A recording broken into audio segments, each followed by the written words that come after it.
আমরাই সেই জাতি যারা পাহাড়ের বুক চিরে দিই।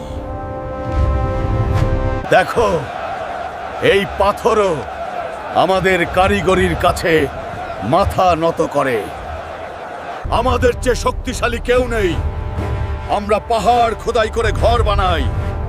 আমাদের ক্ষতি করবে কে?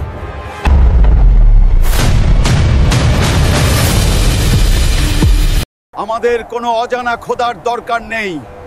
আমাদের এই দেবতারাই আমাদের খোদা।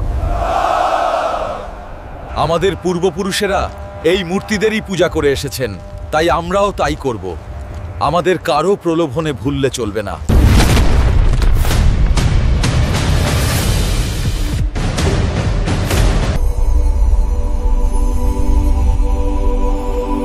আল্লাহর ইবাদত করো। তিনি তোমাদের মাটি থেকে সৃষ্টি করেছেন আর তোমাদের সমস্ত নিয়ামত দিয়ে ধন্য করেছেন। আমরা তোমাকে নবী বলে মানি না। যদি তুমি সত্যবাদী হও তবে আমাদের কোনো নিশানি দেখাও।